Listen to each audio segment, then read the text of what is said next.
එදා ආර්ථික සංවර්ධන නිලධාරීන්ට විධිමත් වගකීමක් තිබුණේ නැහැ. ඒ වගේම නිශ්චිත රාජකාරියක් තිබුණේ නැහැ. ඒ වගේම විවිධ දේශපාලන උවමනාවන් වෙනුවෙන් එදා රාජපක්ෂ පාලනයේ කාලේ 2003 ඉඳලම ආර්ථික සංවර්ධන නිලධාරීන් යොදාගත්තා. ඒවට එක එක අරමුණු වලට යොදාගත්තා. හැබැයි පැහැදිලිව ජාතික ජනබලවේගයේ ආණ්ඩුව වත්මන් රජය මේ ක්‍රියාත්මක කරන ප්‍රජාශක්ති වැඩපිළිවෙල ඇතුලේ ප්‍රජා සංවර්ධන සභාවේ නිල ලේකම්වරයා විදිහට රජයේ ඒ සභාවේ නිල රාජ්‍ය නිලධාරියා විදිහට තවත් නිලධාරීන් ශේෂ්ත්‍රීය නිලධාරීන් මේ කමිටුව නියෝජනය කරනවා වගේම ලේකම්වරයා විදිහට ආර්ථික සංවර්ධන නිලධාරීවරයාට නිල නිශ්චිත වගකීමක් පවරලා තියෙනවා. කාර්යභාරයක් පවරන්න නියමිතව තියෙනවා. විශේෂයෙන්ම ජනාධිපති ලේකම්වරයා විසින් ලේකම්ගේ අත්සනින් යුතුව ජනාධිපති ලේකම්තුමාගේ අත්සනින් යුතුව මේ නිකුත් කරපු චක්ලේඛනේ ඉතා පැහැදිලිව කියනවා විශේෂයෙන්ම සංවර්ධ මේ පත් කරන නිලධාරීන්ගේ වගකීම මොකක්ද කියන එක පිළිබඳව ඉතා පැහැදිලිව සඳහන් කරලා තියෙනවා. ඉතින් එතෙන්දී මම පැහැදිලි කළ යුතුව තියෙනවා මේකේ කියන්නේ විශේෂයෙන්ම ප්‍රජා සංවර්ධන සභාවේ ලේකම්වරයාගේ වගකීම් විදිහට එකක් තනතුර සමාජ සවිබල ගැනීමේ නිලධාරි බවට පත් වෙනවා.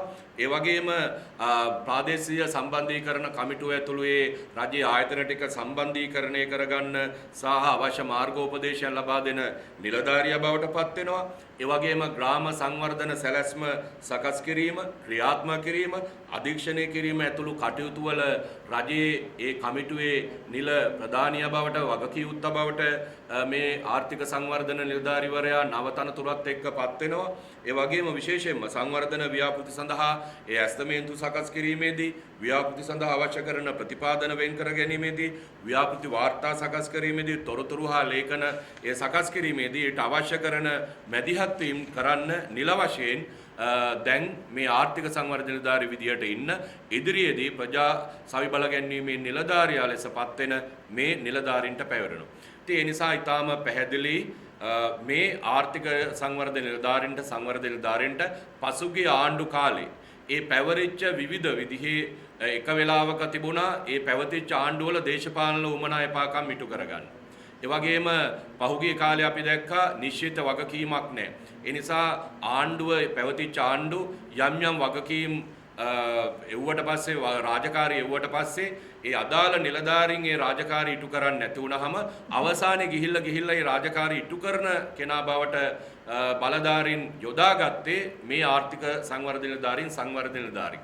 හැබැයි දැන් මේ නව වැඩසටහන ඇතුලේ ප්‍රජාශක්ති වැඩසටහන ඇතුලේ ප්‍රජා සවිබල ගැනීමේ නිලධාරියා ලෙස මේ ප්‍රජා සංවර්ධන සභාව තුළ රාජකාරී පැවරෙන ඒ පැවතිච්ච හිටපු ආර්ථික සංවර්ධන නිලධාරියට එක පැත්තකින් නිශ්චිත වගකීමක් පැවරෙනවා.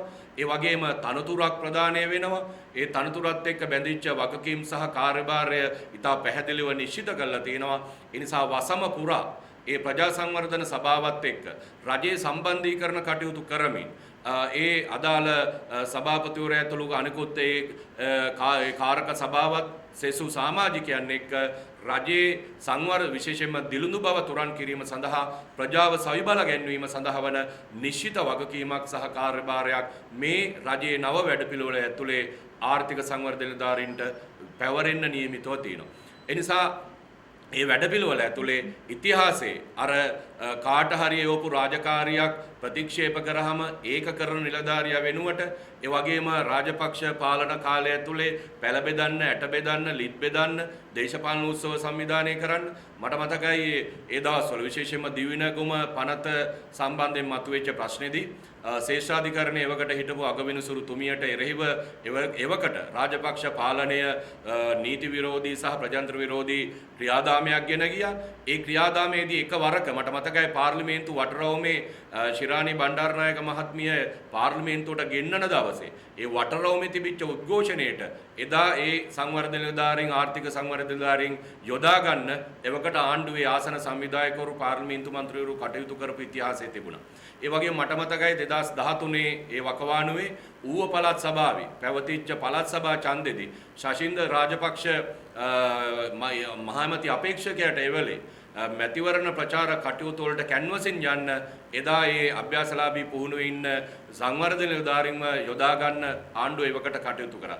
ඒ වගේ ඉතිහාසයේ මේ ආර්ථික සංවර්ධන නිලධාරීන් විවිධ දේශපාලන උවමනාවන් වලට යොදා ගනිමින් විවිධ පටු දේශපාලන අරමුණු වෙනුවෙන් යොදා ගනිමින් නිශ්චිත රාජකාරියක් වගකීමක් පවරපු නැති වටපිටාවක අද මේ ආණ්ඩුව ඉදිරියේදී ක්‍රියාත්මක කරන්න නියමිත ප්‍රජාශක්ති සංවර්ධන ප්‍රජාශක්ති ඒ ජාතික ව්‍යාපාරය ඇතුලේ ගොඩනැගෙන ප්‍රජා සංවර්ධන සභාවේ ලේකම්වරයා ලෙස කටයුතු කරමින් සිය වගකීම් ඉතා වගකීමෙන් ඉටු කරන්න පුළුවන්කම මේ හරහා ලැබෙනවා.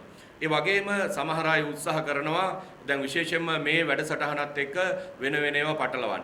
ඒ නිසා දැනට වසම්වල කටයුතු කරන සමෘද්ධි සංවර්ධන දෙපාර්තමේන්තුවට අයත් සමෘද්ධි සංවර්ධන නිලධාරීන් ඇතුළු ඒ දෙපාර්තමේන්තුවේ කාර්ය මණ්ඩලයේ මෙතෙක් ඉටු කරන රාජකාරී වගකීම් සහ කාර්යයන් කිසිවක් වෙනස් වෙන්නේ නැහැ මේ තනතුර සහ මේ කාර්යභාරයත් එක්ක. ඒ නිසා මේ සමෘද්ධි සංවර්ධන දෙපාර්තමේන්තුවේ කාර්යභාරය වෙනම ක්‍රියාත්මක වෙනවා. මෙතෙක් ක්‍රියාත්මක වෙන වැඩසටහන් තවත් වැඩි දියුණු කළා.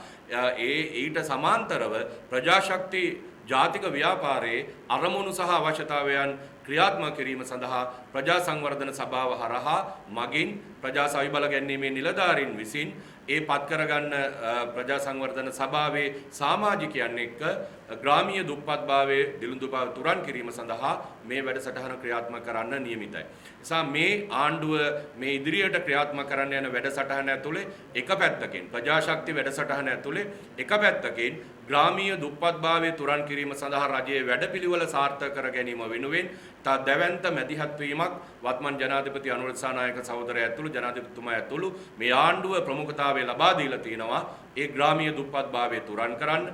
ඒක නිකන් සංකල්පයක් නිකන් චක්ලයකට සීමා නොකර ඒක මහ පොළොවේ ගමේ වසමේ ප්‍රායෝගික වැඩසටහනක් බවට ක්‍රියාත්මක කරන්න අවශ්‍ය කරන ඒ ව්‍යුහය නිලභාවය නෛතිකභාවය සකස් කරලා දැන් වැඩපිළිවෙල යනවා. ඒක ඇතුලේ ග්‍රාම සංවර්ධන සභාව ස්ථාපිත කරලා තියෙනවා නෛතික වශයෙන්. ඒ සභාවේ සභාපතිවරයා ලේකම්වරයා ඇතුළු කාරක සභාවක් නම් කරලා තියෙනවා. ඒ කාරක සභාවට සභාපතිය ඇතුළත් ලේකම්වරයා විදිහට ප්‍රජා සවිබල ගැන්වීමේ නිලධාරියා ඇතුළත් ඒ වගේම මේ වසමේ ඉන්න ග්‍රාම නිලධාරී, සමෘද්ධි සංවර්ධන නිලධාරී, කුෂිකර්ම පර්යේෂණ නිලධාරී ඇතුළු ඒ වසමේ වගකීම් තියෙන නිලධාරීන් ඇතුළත් ඊට අමතරව තවත් 20 දෙනෙක්ගෙන් සමන්විත ඒ වසමේ ජීවත් වෙන විවිධ පුරවැසියන් සිවිල් සංවිධාන නියෝජනය කරන නියෝජිතයන් ඇතුළු 25 දෙනෙක්ගෙන් සමන්විත ප්‍රජා සංවර්ධන සභාවේ ලේකම්වරයා විදිහට නව වගකීමක් මේ ආර්ථික සංවර්ධන නිලධාරීන්ට මේ වැඩසටහන දියත් කරද්දී ලැබෙන්න නියමිතයි. එක පැත්තකින් ග්‍රාමීය දුප්පත්භාවය තුරන් කිරීමේ රජයේ අභිලාෂී ඉලක්කය අරමුණ ක්‍රියාත්මක කිරීම මේ තුල සිද්ධ වෙනවා. අනිත් පැත්තෙන් ඒ ජාතික වැඩසටහන බලගන්වන එක පණ ගන්නවන එක සක්‍රීය කරන රජයේ ඒ කාරක සභාවේ ලේකම්වරයා විදිහට ආර්ථික සංවර්ධන නිලධාරීවරයාට නව පත්වීම් ප්‍රදානයක් එක්ක වගකීම් වෙනස් වීමක් එක්ක නිශ්චිත විෂයක් එක්ක මේ කාර්යභාරය පැවරෙන්න නියමිතයි. ඒ නිසා එදා අර කිසිදු වගකීමක් නොදී වෘත්තීය භාවයක් ලබා නොදී එක එක දේශපාලන අරමුණු වලට සහ එක එක වරින් වර රජය ක්‍රියාත්මක කරන එක එක ජාතිය වැඩසටහන් වල අඩුව පුරවන නිලධාරියා වෙනුවට වගකීම් විරහිතව වැඩ කරන නිලධාරියා වෙනුවට මේ ප්‍රජාශක්ති වැඩසටහන ඇතුලේ ප්‍රජා සංවර්ධන සභාව තුල ප්‍රජා සවිබල ගැන්වීමේ නිලධාරියා විදිහට ඉදිරියේදී ආර්ථික සංවර්ධන නිලධාරීන්ට වගකිය යුතු රාජකාරියක් කාර්යභාරයක් පැවරෙන්න සූදානම් කරලා තියෙන වැඩසටහනක් තමයි තියෙන්නේ. ඒ නිසා අපිට පේනවා ඇතැම් කණ්ඩායම් ඇතැම් පුද්ගලයින් මේ ප්‍රජාශක්ති වැඩසටහනට සම්බන්ධ කරගන්න ඒ ආර්ථික සංවර්ධන නිලධාරීන් සම්බන්ධයෙන් විවිධ සැක සංකා මතු කරන්න උත්සාහ කරනවා. යම් අස්ථාවර භාවයන් නිර්මාණය කරන්න උත්සාහ කරනවා. ඒ නිසා අපි ඉතා පැහැදිලිව අවධාරණය කරන්නේ එවැනි කිසිදු අස්ථාවර භාවයක් අපැහැදිලිතාවයක් නිර්මාණය වෙන්න පුළුවන් කමක් නැහැ. ඒ නිසා මේ ප්‍රජාශක්ති මේ වැඩපිළිවෙල ඇතුලේ ප්‍රජා සංවර්ධන සභාව තුළ ආර්ථික සංවර්ධන නිලධාරියා ප්‍රජා සවිබල ගැන්වීමේ නිලධාරියා බවට පත් වෙනවා. වගකීම නිශ්චිත වෙනවා. කාර්යභාරය නිශ්චිත වෙනවා. වෘත්තීය භාවය ඉහළට යනවා. ඒ වගේම ස්ථානමාරු ක්‍රියාවලිය ප්‍රාදේශීය ලේකම් කොට්ටාසය සහ වසම් තුල ක්‍රියාත්මක වෙන ආකාරයට ක්‍රියාත්මක වෙන්න නියමිතයි. ඒ වගේම මේ කාර්යභාරය ඉටු කරන්න අවශ්‍ය කරන පහසුකම් සහ ඒ වැඩපිළිවෙලත් එක්ක මේ වැඩසටහන ඉස්සරහට යන්න සූදානම් කරලා තියෙනවා.